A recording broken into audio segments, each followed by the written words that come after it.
thrilled to welcome you to the NextGen Government Training Summit. By way of introductions, my name is Emily Jarvis, and I'm the Director of NextGen here at GovLoop. And this marks our 15th year that we've hosted this summit, and I can't wait to jump into a full day of content geared towards helping you master your professional development, whether you're a subject matter expert, a first-time supervisor aspiring to be one, a long-term supervisor hoping to brush up your skills. All of you are in the right place. And to make sure you have the best experience possible, we've got some housekeeping to go over with you all. So first things first, you can access all the areas of the environment from that lobby page. The conference hall is where you can access the keynotes and the breakout sessions throughout the day. You can chat with your fellow government peers in the networking lounge and swing by sometime, say hello. I want to meet you all. Of course, you can also visit our exhibit hall where our sponsors are ready to answer your questions, and we have a ton of helpful resources. Plus, and this is key here, the more active you are in the environment, the higher up you're going to rise on the leaderboard. And the top 50 on the leaderboard will win an awesome swag pack. So don't you dare miss out on that. You definitely want to be on the top. Hint, it's about Amazon, so you're going to want it. All right. Our resource center is also a really important place. It's where you hold CPE evaluations, slide decks, and today's agenda. So if you miss something in the course of today's training, head over to that resources center and you can access them there.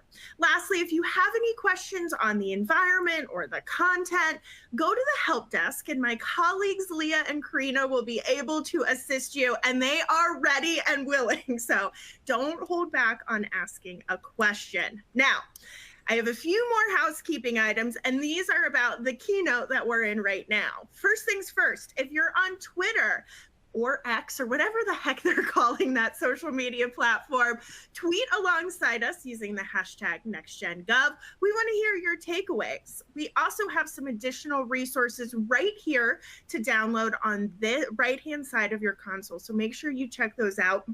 You don't want to miss out on a single learning opportunity today. If you need the closed captioning feature, look for the icon on the bottom right-hand side of the media player. That's where my face is showing up right now, and that's where you can find that enhanced accessibility. Of course, we hope you don't have any technical difficulties, but if you do, send a message to that Ask a Question tab, and my colleague Maddie will make sure to get your questions answered. And it's in that same portal where you can ask our experts questions, so don't you dare be shy. Put your questions in early and often. We also have that open chat available for you today, so feel free to put in your thoughts and feelings in there as well. Folks were just moments ago telling us all the different places they were logging in from. I'm in Maryland, but I'm an Ohio girl at heart, so let me know where you are all dialing in from as well. And finally, if you miss any tidbits, don't worry. We'll email you a link to the entire event, not just this keynote, the entire event tomorrow, so you'll be able to check in on the various resources within the environment. All right, with all that housekeeping out of the way, I want to send a special thank you to all of our NextGen Alliance partners. American University School of Public Affairs also happens to be my alma mater, so go Eagles. Blue Cross Blue Shield, WAPA, Gov White Papers, and Code for America. This event wouldn't be possible without all of your support. Now, I know a lot of you are here because you can earn 1 continuing professional education credit for today's session. Here's how you're going to earn those credits. First, you're going to stick around for the entire session. You don't want to miss out on it anyways. You're going to take the 3 polling questions, and at the end, you're going to do the CPE evaluation. You do those 3 things, and once we confirm you've met all the requirements, we'll be sending you your CPE certificate. So drum roll, please, because it is now time for our first poll question. And for this one, we simply want to know, have you attended NextGen before? So what you're going to do is you're going to click into that slide window to make your selection there. And I'm going to give you about a minute or so to take that poll. I'm not going to lie to you. I've been to NextGen a few times before, so hopefully you're in my camp as well. And while you're taking that poll, I want to introduce you to our opening keynote, where we'll be talking about 3 ways to make your boss shine and why that matters. And joining us to talk about it are Lisa Jammer, the Chief People and Culture Officer for Texas Department of Information Resources, and her colleague Randa Maldonado, who is the People and Culture Director for the Texas Department of Information Resources. Thank you both so much for being with us today. I'm going to hand the reins over to you in just a minute, but first I want to give folks about 10 more seconds to take the poll. So if you haven't taken it yet, go ahead and do so right now. And then we'll get the results. I feel like this is my Vanna White moment. I'm waiting for the big reveal here. And about 51% of you, this is your first time to NextGen. So welcome. We are so excited to have you. And we're thrilled about your participation. So with that, Lisa and Randa, I'm going to hand things over to you. Thank you, Emily. Good morning, everyone.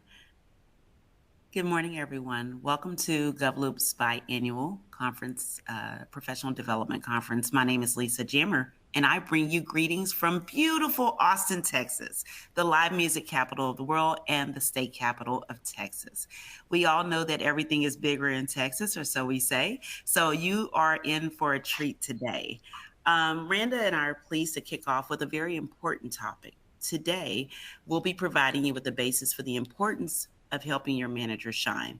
And we'll even leave you with a few relevant tips for immediate application. In the post-pandemic workplace, the role of a manager continues to evolve. No longer are we only focused on workplace oversight. A manager's focus has broadened significantly to include oversight of their team's employee value proposition, their culture, well-being, and the overall employee experience. Today, a technical skill set is still critical for managers, but the more important skill set is empathy, building trust with your employees, providing employees with positive experiences, and honestly, the overall dynamic and culture of your organization. Employees have also gone through several transitions in the past few years and need support more than ever from their managers. If you've read any recent workforce studies, employee isolation and well-being concerns are at an all-time high. Some studies show that nearly 80% of employees are experiencing loneliness in the workplace. So there are challenges for both the managers and their employees alike. And never have these two groups been kind of leaning on each other. Our roles are pivotal, and we need each other for collective success. And I did say that word, collective success.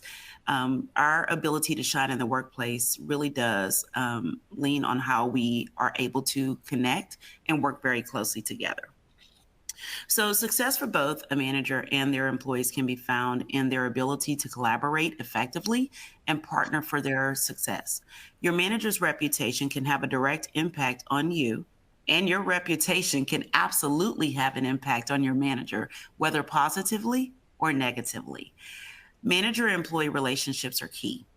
Those relationships should be built on a foundation of trust, effective communication, ethical behaviors, empathy, and mutual respect, to name a few things. But these relationships should also include mutual support for both you and your manager to be successful and to shine in the workplace and in your long-term career growth. So yes, your own personal work duties and performance are usually the focus.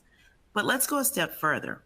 I understand you're laser focused on making sure you don't miss your deadlines and your deliverables, but I would venture to say there's a lot of value in going beyond those day-to-day responsibilities and helping your leader to shine. When your leader shines, it has a direct impact on your own career trajectory and the types of opportunities that are available to you. In addition to supporting your leader in an effective manner, it instills trust and confidence in your own abilities. You become a more valued employee, and you're more likely to be included in decision-making efforts and innovation opportunities. So I think it's safe to say there is a synergy between the employee and the manager's success, and it's undeniable. While employees provide organizations with skills and subject matter expertise, among other things, managers play a valuable role in offering support, mentorship, and a conducive work culture. Now I'm going to turn this valuable topic over to Randa, and she's going to leave you with a few tips to help your manager shine. Randa, I'll turn it over to you. Thank you, Lisa. First of all, I just want to let you know that I'm excited to be here with you today to share these tips on how to make your manager shine.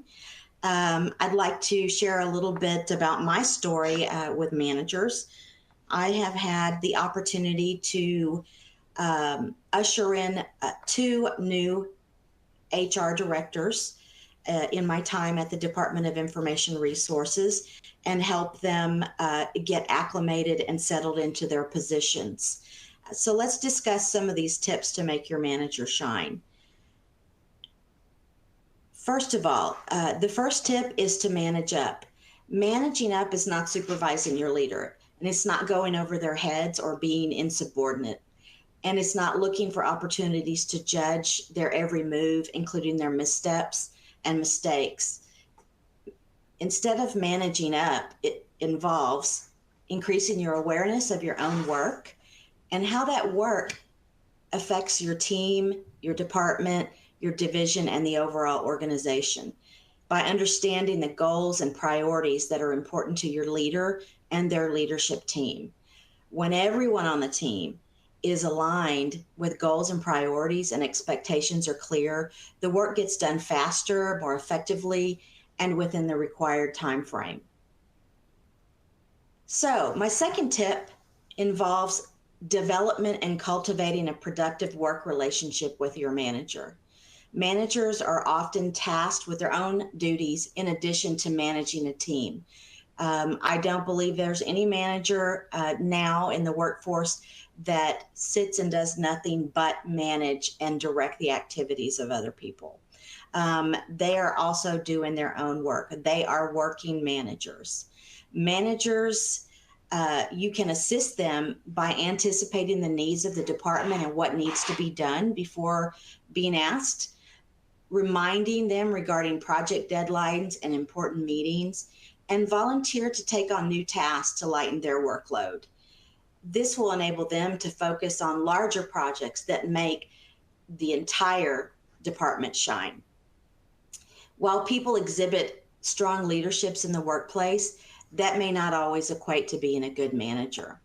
So willingness to ask your manager, hold on here. Okay, I'm sorry. Willingness to ask your manager questions to encourage critical thinking is important.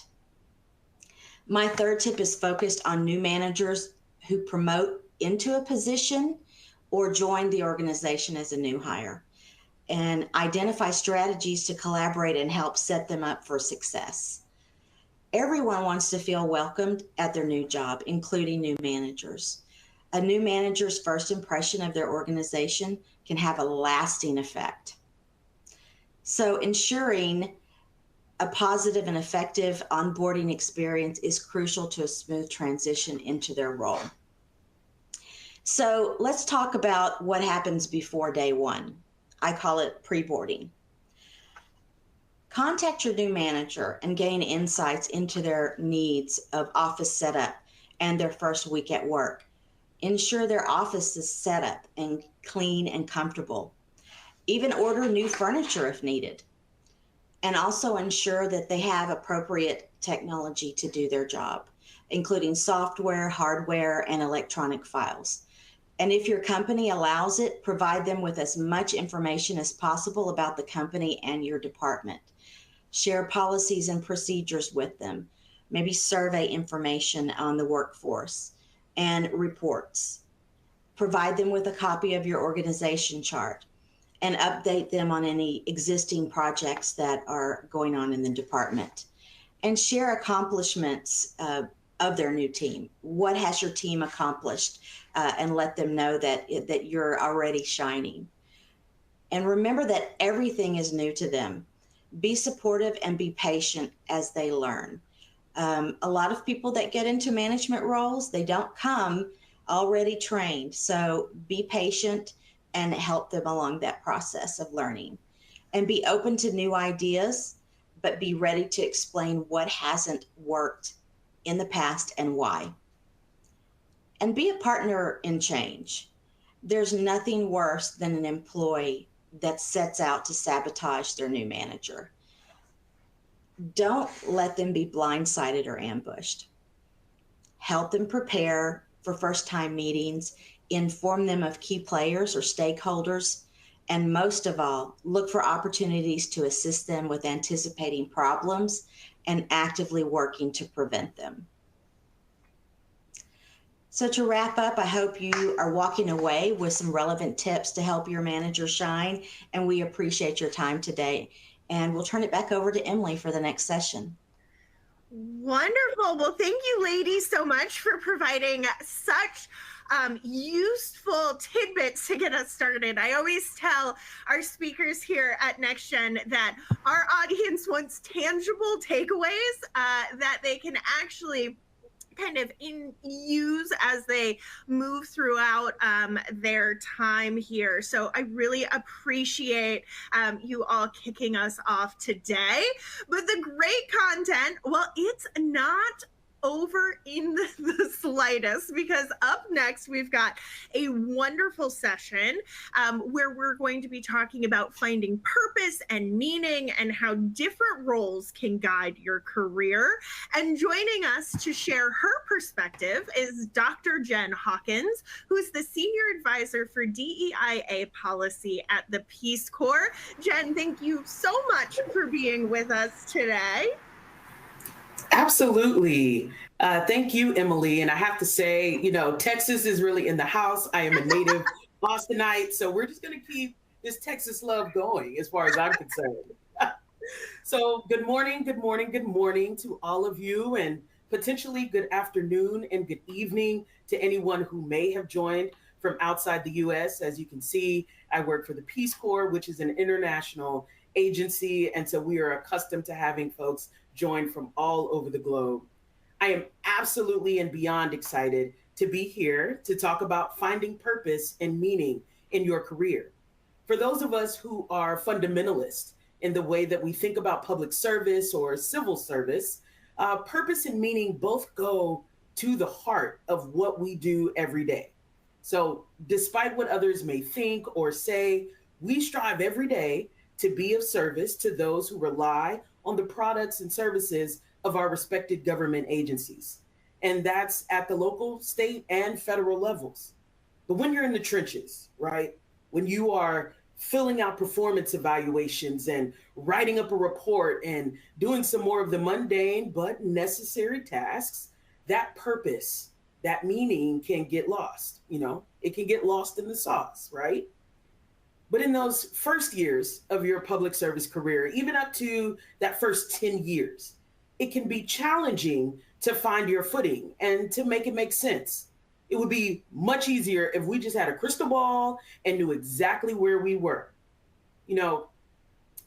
I think about things like DoorDash or Uber Eats, right? When you order your food and that thing is updating you every step of the way, sending order received, order confirmed, making something tasty, driver on their way. The driver is waiting for your order to be completed. Your order is ready. Your driver has picked up your order. Your driver's on their way to you. The driver is getting close. Turn on a light if it's dark outside. Your food is delivered. Bon appetit. Now, I can't see your faces, but I do know that some of you are judging me right now and thinking, she did that a little too well. So she clearly orders a lot of food delivery. So I'm just gonna politely and respectfully say, mind your business, okay? But for real, in all seriousness, we have become obsessed with notifications and tracking. We want to see everything as it's happening. We want to be assured that progress is being made, and we want to select, confirm, and know the exact destination. So why can't we just have a career GPS to chart out our career path? Tell us when to turn left and turn right, and there's traffic ahead, and we're rerouting. Because how can we possibly know if we're going in the right direction? Well, that's what we're gonna spend a little time this morning talking about. If you haven't done so already, I'm going to ask that you grab your phone and pull up your notes app. I would love for you to just jot down a couple of things just so you can reference them later, all right? We're going to talk about 4 key things to remember as you make your way in this early part of your career journey. So, first things first, there is no right direction. I'll say that again. There is no right direction. Now, let me tell you a little story. As a 5-year-old at my kindergarten graduation, which of course was only a few years ago, because of course I'm a 20-something trapped in the body of a 40-something. We know that's a fact. But at my kindergarten graduation, a 5-year-old Jennifer proudly proclaimed my candidacy for the office of the President of the United States, coming to a White House near you in 2032, which I guess technically means that I've still got time. And so over the course of my life since then, I took all the necessary steps, student council and student government, community engagement, social activism. I got an Ivy League degree in economics, went to law school, a series of federal government internships, and my first political appointment at the age of 22. So I was on my way, ready to go. But then something happened. I discovered different interests. I started to develop expertise in unexpected areas, and committees or random things I'd been asked to do at work or that I'd volunteered to do evolved into my actual job. But all of the experience I'd collected before started to show up and come into play and be valuable in ways I could have never imagined. Like, we want you to organize a national community engagement tour, but we know you're not really an events or a comms person. Well, actually, wait a minute. I served on the Presidential Inaugural Committee at the start of my career, assisting with the production of an inaugural ball and an inaugural dinner. I also was charged with putting together, along with an incredible team of colleagues, monthly conferences all around the country for the White House to help build the capacity of federal grantees. And I was randomly a speechwriter, turned out to be not so random, during my time at the Pentagon. Now, I majored or concentrated, for those who know, in economics, for crying out loud. None of these ancillary tasks were on my to-do list. None of that work was a part of my larger plan. But each and every one of those experiences molded me into a more well-rounded, insightful policy geek who doesn't just write policy, but saw and continues to see policy in action, the good, the bad, and the ugly, so that we can craft a better society that is reflective of all the many layers and facets that exist. Those experiences unlocked interests I didn't even know I had, and aspects of a position or a role that I didn't know I needed. For example, I need to be out and about. I need to be engaging with folks. I can't just be stationary. That doesn't light me up. And most importantly, it exposed me to career opportunities I never knew existed. I was limited by my own imagination, thinking that there was only one defined path for me to make an impact. And that simply wasn't true. But I would have never known if I weren't open to the possibility of the what else. So, as I said, first, there is no right direction. Whatever direction you're going in is the right direction. Trust me. Second, build your CPS. Now, we all know what GPS is, right? We all use Google Maps, Waze. We depend on our global positioning systems to tell us where we're going, how long it will take to get there, the quickest route, alternative routes, all of that. But I want you to build your CPS, your career positioning system. Now, solid CPS has 3 main components: mentors, work ethic, and an open mind. Your career positioning system is the most beneficial when built on a foundation of strong mentors, those with experience in the path you want to travel, in unfamiliar or lesser known paths, in academia, all of that. But this is not news, right? Water is still wet. But the value of mentors as career guides and advisors on your professional journey cannot be overstated. Mentors can bring opportunities to your attention. Mentors can help you avoid some of the pitfalls they fell into. So build your career positioning system on a foundation of strong mentorship. Next, in your career positioning system comes work ethic. Progression doesn't just happen on its own. Some may buy into the myths that government work is either not that competitive or rife with cronyism, and that's simply not the case. Now, in both the public and private sector, networking matters. You definitely want to get to know people, make strong connections, build relationships with folks at different agencies. However, there is absolutely no substitute for work ethic. You know, I am so grateful that I learned that lesson early. I was flying high as a young 20-something, feeling very entitled because my work in a very short amount of time should just speak for itself, right? Wrong. What I failed to realize was that higher up, very influential folks were watching, observing, and deciding. A vacancy was coming that no one knew about, but they were trying to figure out who best to fill that vacancy. And bottom line, I was outworked. I had more extensive knowledge, familiarity with the constituency, and expertise. But the individual they selected had an incredible work ethic. And that was a very tough and painful pill to swallow. But now, 20 years later, I can see it for what it was, but I'd be lying if I didn't say that it isn't still a regret. But what I can tell you is I've never made that mistake again. With strong mentorship as the foundation of your career positioning system, your next layer, the layer that powers your CPS, is your work ethic. That is your engine. That is your driving force, because people are watching and observing, and not in a creepy way, but with an eye towards future-proofing and sustainability planning. As a longtime hiring manager, I am constantly focused on constructing strong, innovative teams of hard workers, collaborative workers, lateral leaders, team players, innovators, creative thinkers, individuals that can keep us moving forward as we strive to provide better and better services for the public.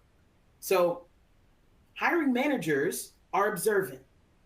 We're thinking about the future of our offices, our divisions, our teams. When an opportunity is coming online, we'll reach out and give those with a strong work ethic a heads up. Hey, this is coming out on USA Jobs, and I think you'd be great for it. Work ethic gets you the heads up. Work ethic is what brings you top of mind for hiring managers and those who can refer you for other roles. They will think of you first. So you have your foundation of strong mentors, powered by a strong work ethic. And finally, your career positioning system must be guided by an open mind. Remember the point of this session?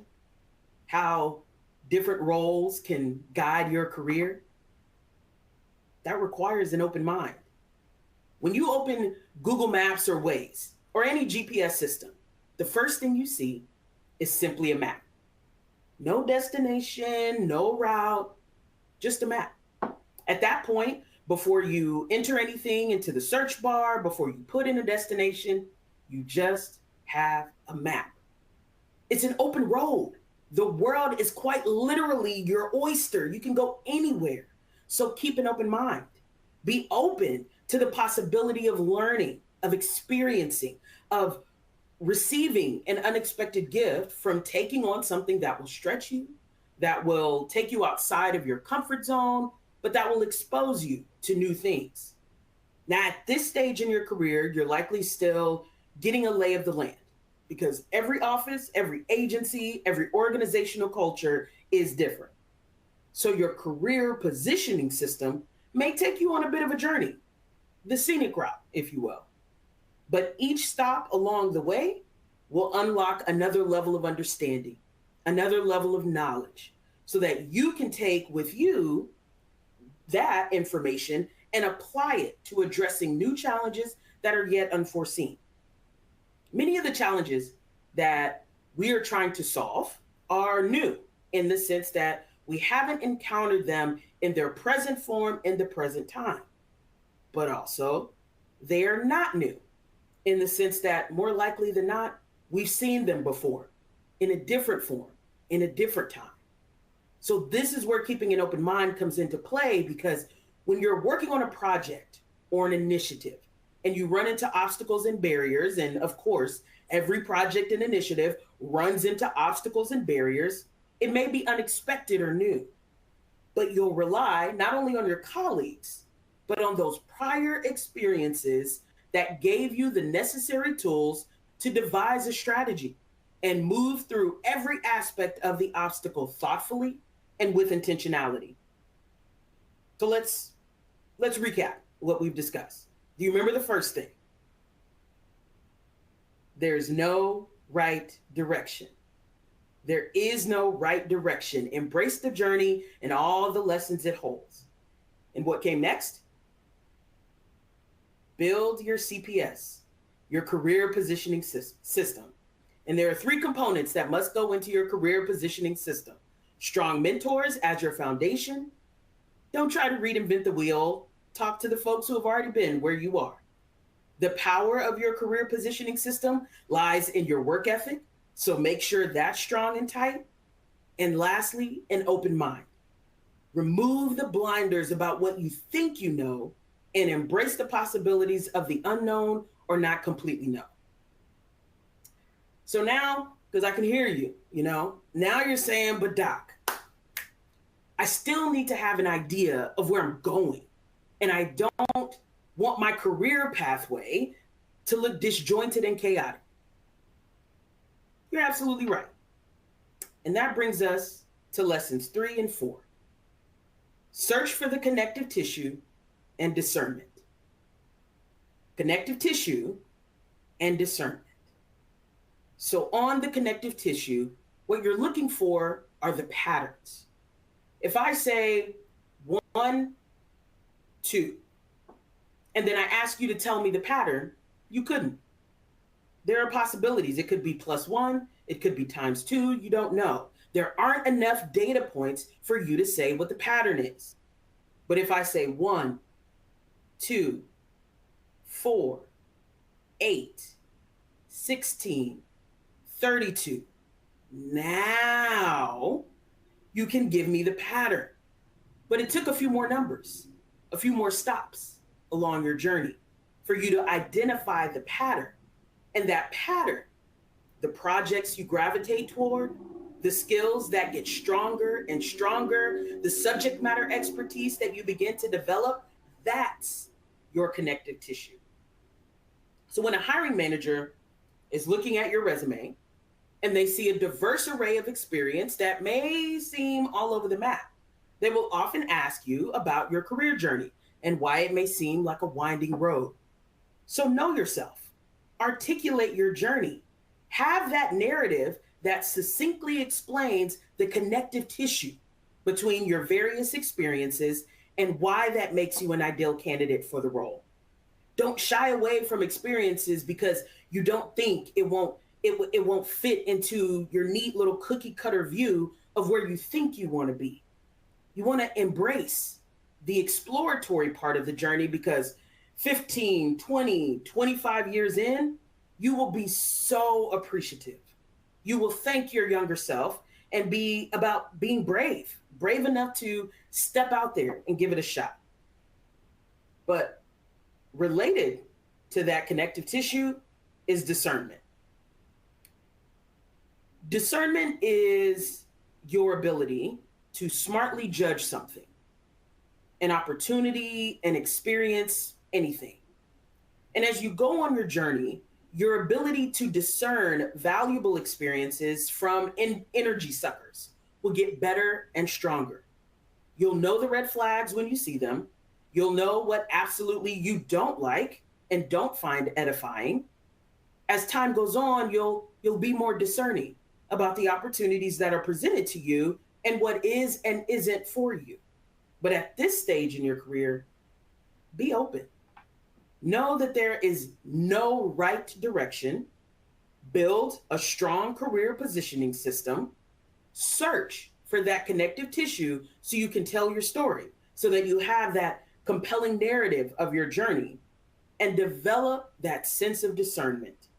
Now, that last piece is definitely the hardest piece, and it doesn't happen overnight. There are going to be some bumps and even a few bruises, but each represents learning, progressing, and moving forward, as long as you're not getting the same bump in the same place every time. Make new mistakes. Now, I want to leave you with a poem by Henry Van Dyke. And this poem is actually etched into a sundial that sits on the campus of Wells College. So I want you to imagine a sundial. The shadow by my finger cast divides the future from the past. Before it sleeps the unborn hour in darkness and beyond thy power. Behind its unreturning line, the vanished hour no longer thine. 1 hour alone is in thy hands, the now on which the shadow stands. So embrace the now, embrace the journey, and that will lead you to purpose and meaning. Thank you so much for allowing me to join you today. Emily, I turn it back over to you. No, thank you, Dr. Jen. That was so good.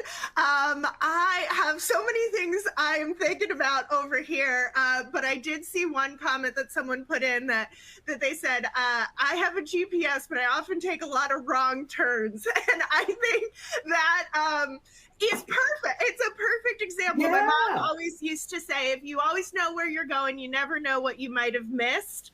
And I'm like, Mom, that works really well, except for, when I'm late to practice or something, because we've taken a winding tour. But I really appreciate it. But I'm not going to let you go until you answer one question for me. Sure. And that is, a lot of folks here were really responding to what you were saying. Also, you have about 1,000 people who are ready to vote for you for president. So feel free to put the but a lot of folks were kind of struggling with this concept of burnout. You need to have the strong work ethic. You need to be trying new things. You're putting yourself out there. But goodness gracious, we're tired. So how do you balance that relationship? Absolutely. It's that internal barometer. We all know when we've pushed it a little too much. We all know when we're not giving everything we could give. And that doesn't mean you give until you're on empty. You have to keep some gas in your tank for yourself, for your family, for your friends, those things that build you up and refill your tank. So I'm certainly not suggesting that work ethic looks like working yourself into exhaustion. But what I am saying is, when you went that little extra step, when you're reliable, your work is getting done on time, you're engaging your colleagues. And so trust that inner voice. Listen to that part of yourself that's like, I kind of went halfway on that. And I know I did, if I'm in my own little safe space, quiet place, and I'm honest with myself. But work ethic also looks like finding those things you have a passion for. Because there were a lot of things I did early on in my career. I hated. I didn't like it. I didn't want to do it. And so it was like, okay, I'm learning. I don't like this.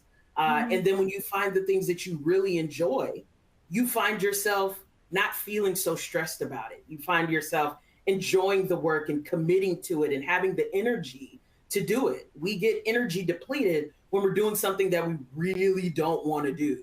And so continue to find that. That's why I said, embrace the exploratory part, because, I got to learn a lot of things. If any of you have kind of trolled my LinkedIn, there are positions on there that I was like, I don't even need to put that up there, because I was testing it out. It was trial and error. What do I really want to do? If I am not the president of the United States, now what?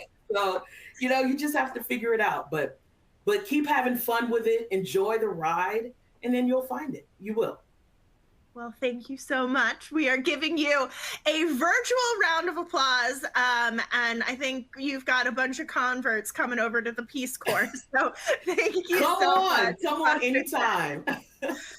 All right, so this hour is flying by, but we have one final keynote for us in this opening keynote. However, before we get to that, I do have our second poll question up right now. And for this one, I'm just curious, what is the skill you're most hoping to enhance in today's summit? So while you take that poll, let me introduce you to our closing keynote here for this morning's session, where we're going to be talking about what's your why. And joining us to talk about that is none other than Brian Whitaker, who's the founder of Humans of Public Service. Brian, thank you so much for being with us today. Actually, you know what? I don't know if I can say thank you for having me, because how am I supposed to follow up Dr. Jen? What am I supposed to say right now? Like, what is left? She basically told my story like all done.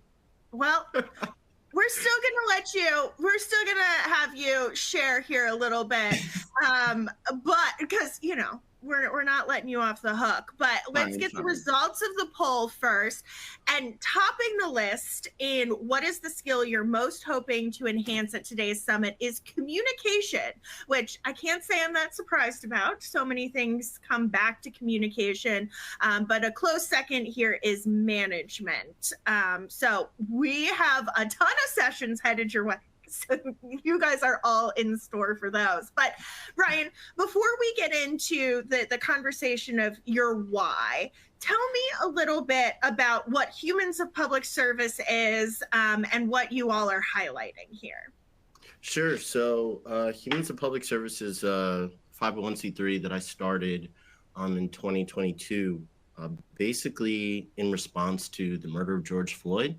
I know there's a little bit of a delay there, but I had a kid. So we talk about burnout, we talk about capacity, right? I was very mindful of that. Family's my priority. But I really wanted to share the story of public servants in government in a way that really reflects the diversity of America. Hopefully doing two things. One, creating more empathy for folks from marginalized communities. And two, how can I support them in a way that really could potentially propel empathy around the policymaking table? I know I can't change and reform how police work is done in America, but maybe if I can create more empathy in policy, there will be fewer outcomes like George Floyd. So that's the goal. We've been around since 2022.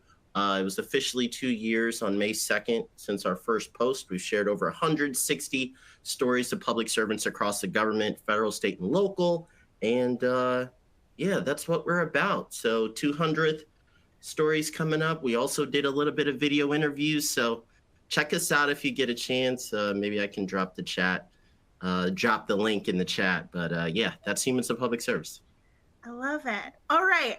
So we're here to have you share your why. And you've already given us, I think, a little bit of a preview here. But I'm curious, Brian, with so much happening in work, and I think we can easily get bogged down with, here is my to-do list, here are the things that I have to get accomplished. Some of them I find joy in, maybe some of them I don't. What is your process about how you find your why to work? Sure. I would say it's been a winding road. I think Dr. Jen really said it best. Like, there's no one right answer, right? There's no, right decision to make, I'd say. There's multiple. To be honest with you, I didn't know I was going to be here when I started my career. When I started out, I knew I had a lot of student loan debt. I was tired of Rochester, New York, because it was cold. So I went down to Orlando and took a job in private industry. But as I started working there, I started to learn more about myself. I discovered I really had a passion and calling for service. On my lunch breaks, I would volunteer at middle schools. On weekends, I'd volunteer with nonprofit organizations. And when the opportunity presented itself to join public service, I took it. I was like, hey, this is perfect. It's mission focused. It allows me to do some good at scale. Let's dive on in. I said yes to a lot of different opportunities because I mean, I knew the general things that I wanted to be doing, but it wasn't like I'm going to specifically focus on education, or I'm going to specifically focus on making sure that kids have access to healthy food and nutrition. But I knew I just wanted to do some good. I think looking back on my career, all the different decisions that I've made, I've worked at the General Services Administration, I worked at Consumer Financial Protection Bureau and the FDIC. What is my common thread? I like building things. I'm somewhat of a generalist. So it sort of makes sense that I'm in my day job, a chief innovation officer, and at night I'm celebrating public servants. So just saying yes, doing things, trying different things to figure out, hey, is this for me? Is it not? I think that sort of helped me get to my why. I didn't know from the beginning, but I'm so much closer now that I've tried. I love that. I always tell people when I was in college, I went into it thinking I was going to be a foreign correspondent to Spain. Turns out that's not actually a job. There's like maybe one European correspondent for a newspaper or a blog or something like that. But my pinpoint precision of what I was going to be rocked me to the core when I got into college, and they were like, no, that's not going to be a job for you. And it took a long time to really figure out what part of that kind of dream job that I had that I actually felt passionate about. And for me, it turns out I just really wanted to talk to people and learn their stories. So, hey, this works out. Here we are. Here we are learning about each other. But sometimes it really is difficult to figure that out, especially when you have this idea of who you're going to be. Dr. Jen's going to be the president. I was going to be a foreign correspondent. It's hard sometimes to let go of that idea of who you were going to be. So as you're kind of going through your process, Brian, what are the steps that you take to kind of think through, am I doing what I want to be doing? Is this where I should be? What questions, what steps are you kind of going through? You know what? I was on paternity leave, and I read a book called Designing Your Life. And there was a really great tool that they recommended in there. And I think I'll share that here as a potential step or opportunity for folks to try out. It was a joy journal that they recommended. Oh, and it's you're working your job.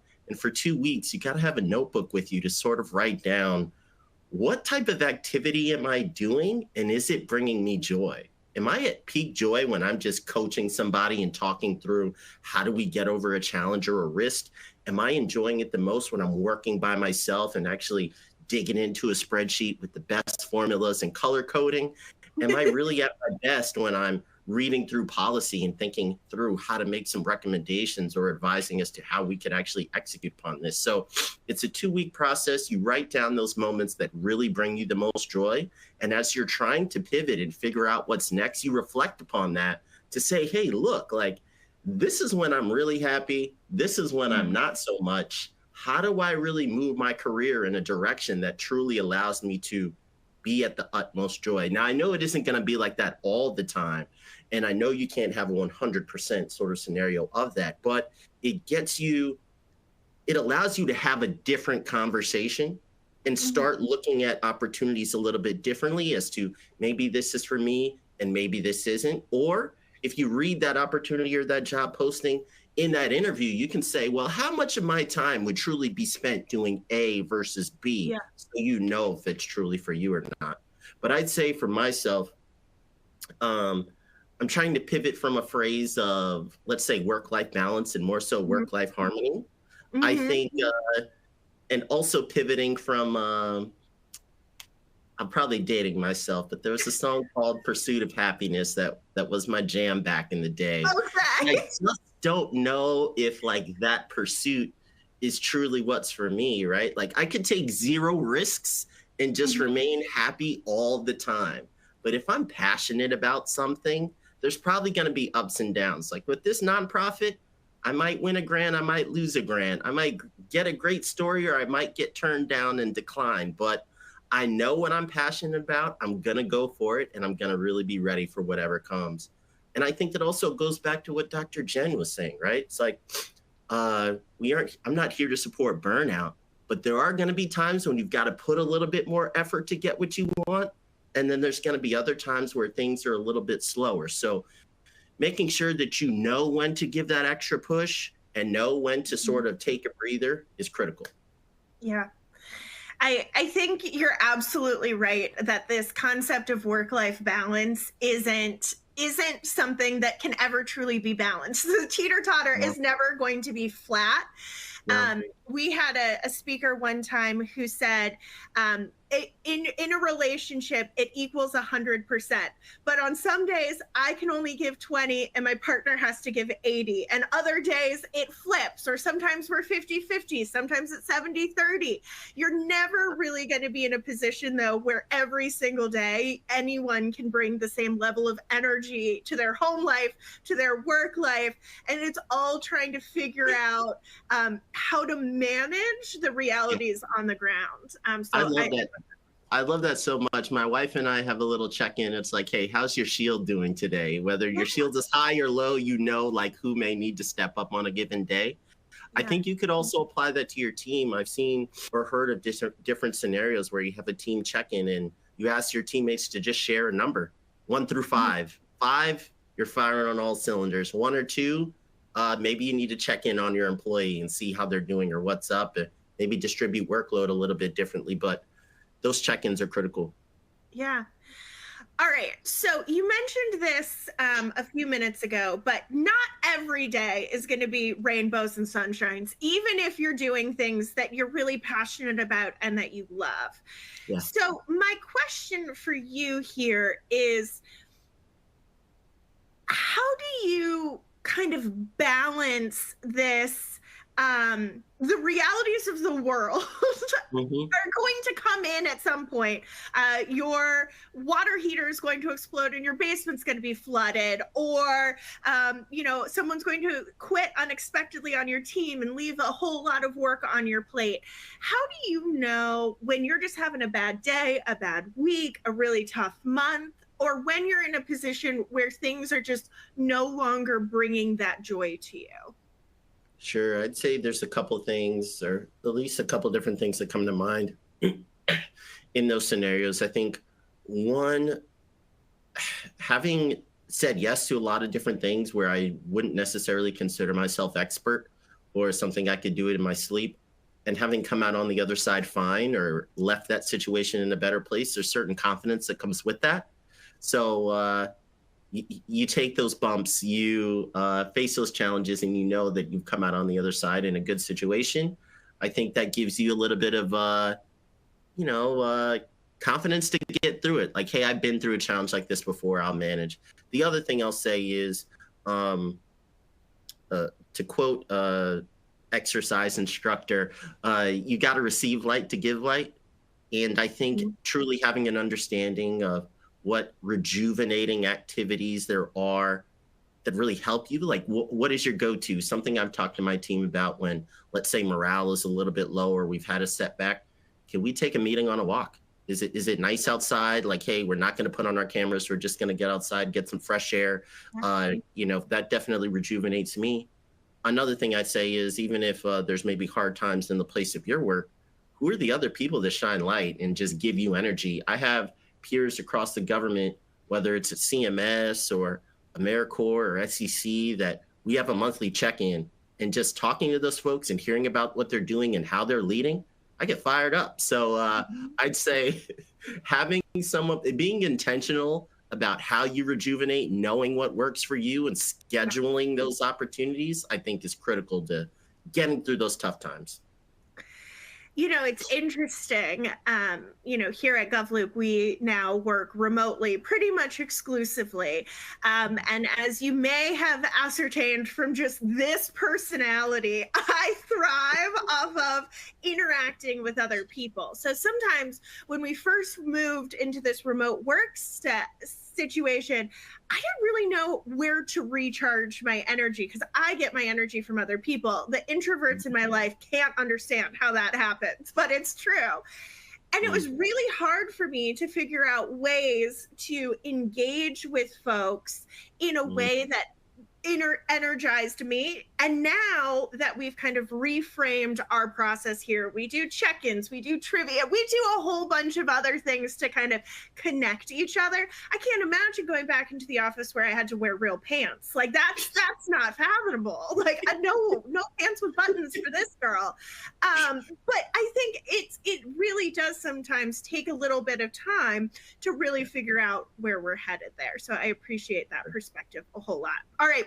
Yeah. Two final questions for you here, Brian. And the first one comes from one of our speakers. And it says, how do you manage, or one of our attendees, excuse me, how do you manage your career journey with student loan obligation? Often career decisions are due to outside factors, whether it's student loans or a mortgage, or in my case, daycare upon daycare. I don't know if anyone else has kids in daycare, but it's more than my mortgage. So it's fine. Yep. It's fine. We'll move on.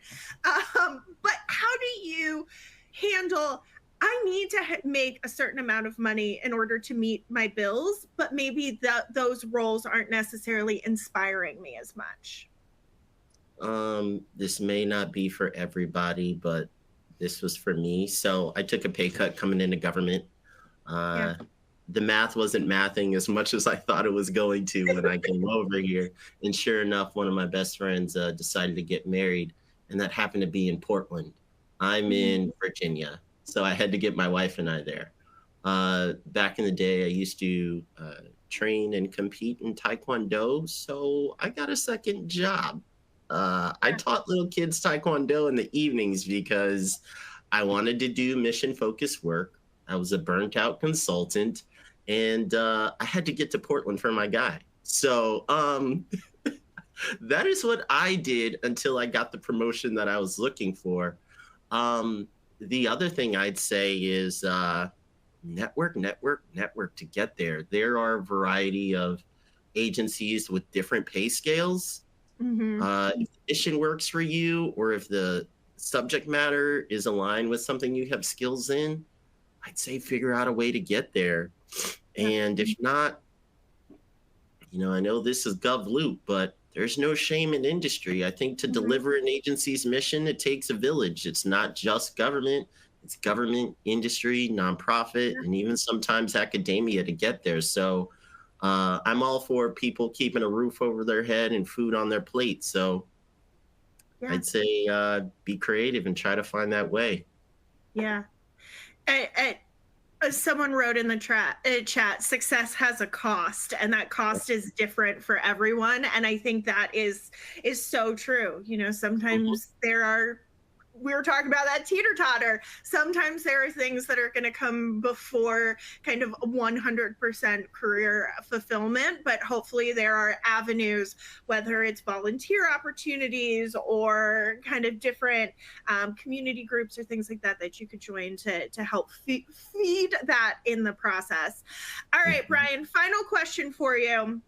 And this is going to be really difficult, but you, Jen, Lisa, Randa, all talked so far today about kind of the power of public service. So give me a takeaway here. What should our attendees, as they log into the next session, what should they be thinking about when it comes to prioritizing their career futures? I know. I would say what you should really prioritize, I think, is honestly remembering that you're a human first before you start your day, and so are your employees. We have emotions, we have things going on at home, we have things that are outside of our control that really impact how we show up. I think one that offers you an opportunity to stop and care for yourself.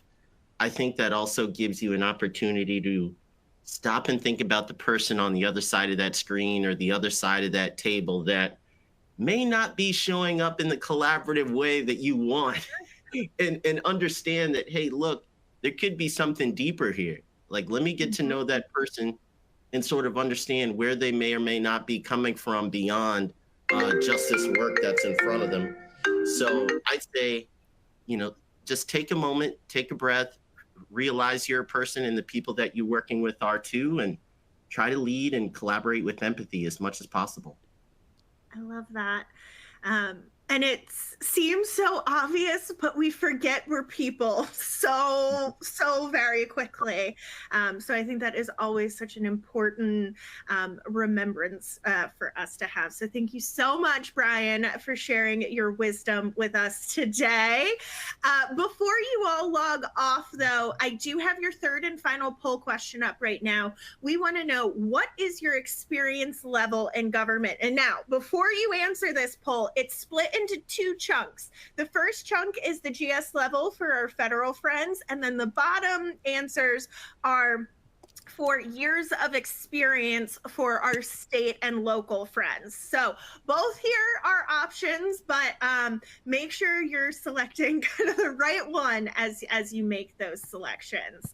All right, and while you're doing that, I want to provide just a few kind of closing thoughts here.